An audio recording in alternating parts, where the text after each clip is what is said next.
Hey everyone, Greta here. Today we'll be talking about how to do the transition from a teddy bear or tripod back to crow. So the last episode we did the crow to teddy bear. Now we are going to come back up. For this one it requires more strength.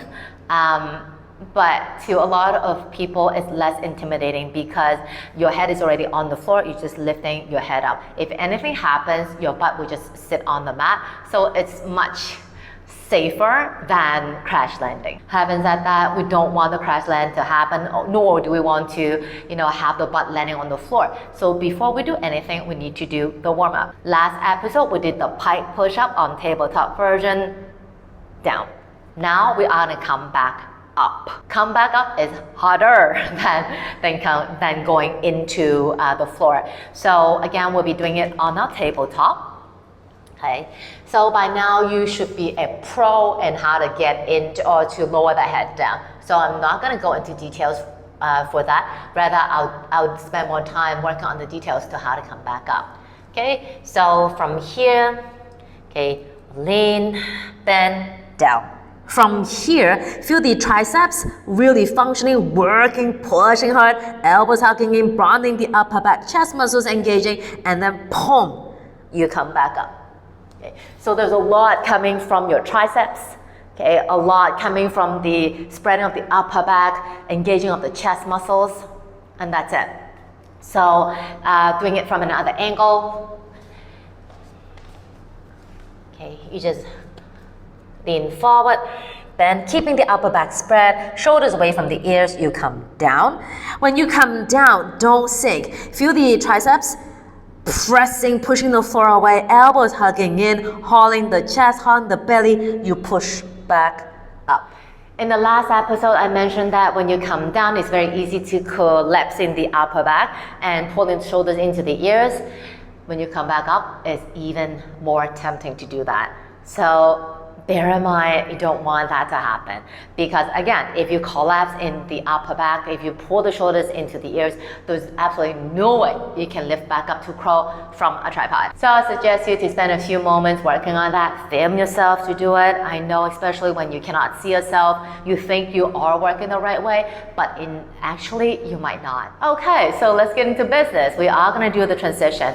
One word of advice is going to ruin your hair, so I actually detest doing this transition because it ruins my fringe a lot. And also, don't do it on a very sticky mat, okay? Because you need to glide, okay? So grab a mat that's less sticky, okay? You know the brand that are less sticky, okay? So make sure you have that. So in the beginning, we are going to do it in a more gradual format. So from tripod, the crown of the head will be on the floor, right? And then from here, imagine this is the floor, this is my head, of course.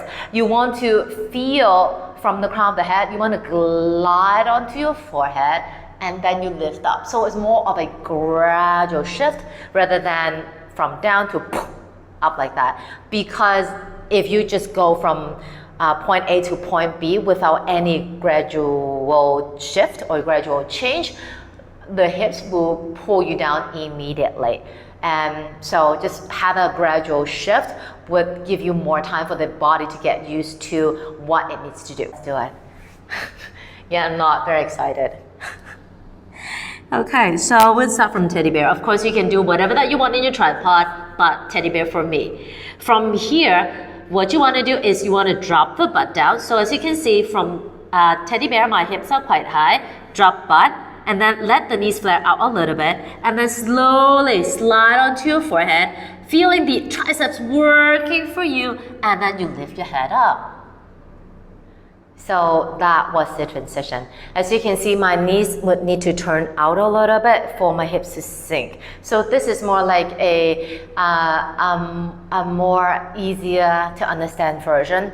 So for the hips to drop, for the head to move. Once you get more familiar with it, then you can just eliminate or minimize that shift and then maybe possibly just lift the head up once everything feels comfortable and solid.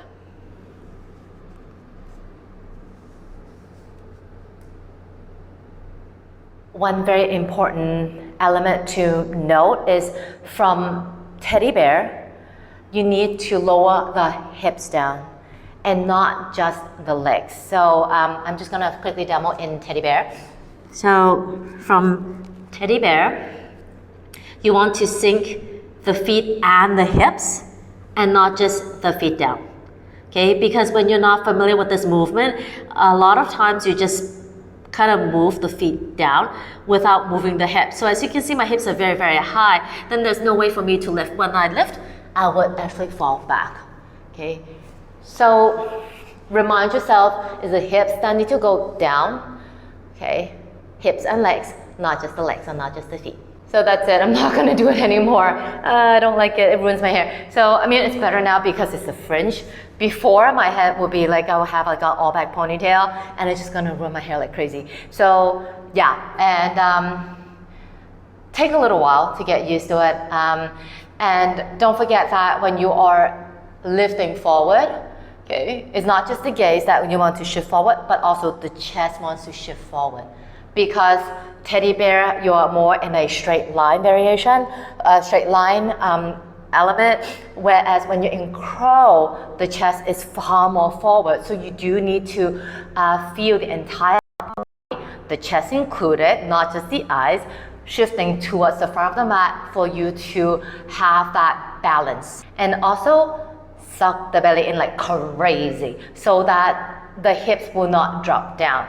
Again, because there's a lot of things happening in the lower body, it's heavy. So when you start to shift forward, again, the hips would want to drop. So if you are able to really engage your lower abdomen to keep the butt lifted, then you have a higher chance to survive and not just crash land. That's it for my sharing for today, and hope it's helpful to you. Please like my video, share it, and subscribe to my channel. And I teach online and in person. Just drop me a message if you're interested, and I'll get back to you ASAP. I'll see you again soon. Take it easy.